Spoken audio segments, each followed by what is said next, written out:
this month is all about the jaw. So your jaw joint can hold a lot of tension. It's your temporal mandibular joint, and it's right here. And often people will clench this and not know, and then if you do that too much or you clench a lot in your sleep, it can cause a lot of neck tension and discomfort in the suboccipitals in the back of your head, just below the skull in the back at the base of the head and neck. So today we're going to talk about how we can modify our neck stretches to really incorporate the jaw into that. So I am sitting on a block. You can do this whichever way is comfortable for you. You could even do this in mountain. So we're going to start by just shrugging the shoulders up and down, and attention to breath as always. And so we're going to bring the shoulder blades down, so we're pressing the scapulas down. We're lifting through the sternum. We're broadening across the collarbones or clavicles.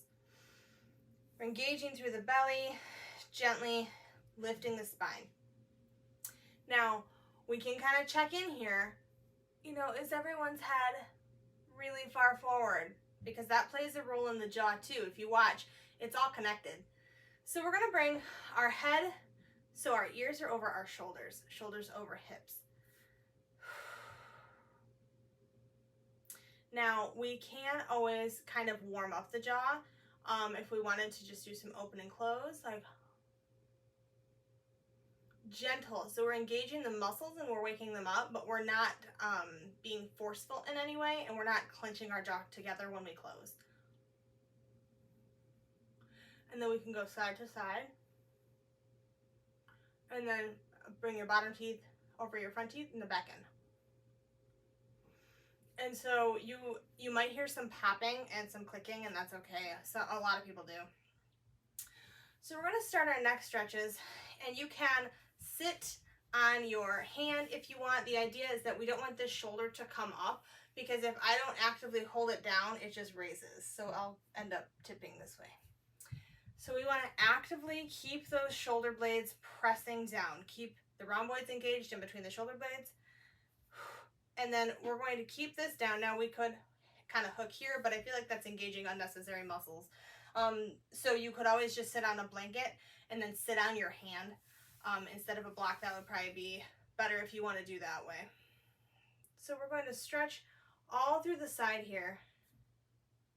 And if you have neck issues, work within your comfort range. We're going to stretch to the side, and then we're going to tip just a little bit back. And you can bring the eyes along with this also. So look, bringing the gaze up a little. And you can start to feel the stretch in the SCM in the front. So it goes here. It's a big muscle. It's got two attachments down here. And as we slowly tip back, we can play with the intensity of this. So we're going to do the other side, engaging through the posterior shoulder muscles to keep everything kind of in line here, and those rhomboids. And as we tip slightly, we can feel the stretch. So you can probably see, I'm wondering, because if I turn my head this way, this is the SCM, this muscle. I hope you can see that. And that's what we're stretching, because it attaches up here. And oftentimes, people who have a really tight jaw might have some ear issues as well. Not like a hearing loss issue, like a ringing in the ear or crunching sound. Now you can't take the lateral flexion out of this. You can just be straight and tip back this way. So the intensity part, so say I like to add the lateral flexion. So we're here and we add the tilt. Now, if I want to make this more intense, I gently close my jaw. I can prep my hand just below my collarbone or clavicle to intensify that. If this is too much, we can open the jaw slightly and play with the stretch. You can also just take this hand down. You don't have to hold. On both sides. And we can do kind of pushing the chin, sort of make a double chin, push back, and that will kind of lengthen out the back of the neck. Because oftentimes if we have a forward head position and we have a lot of tension in the jaw, the anterior and posterior, so the front and the back neck muscles, get too tight in certain spots and too weak in other spots. So we want to try to help with realignment and proper posture to help us work with our jaw. So we can just bring the head back, making sure we're lining it up. Again, we can go side to side. We can always just turn the head, rotate, just to warm up those sternocleidomastoids or SCM muscles.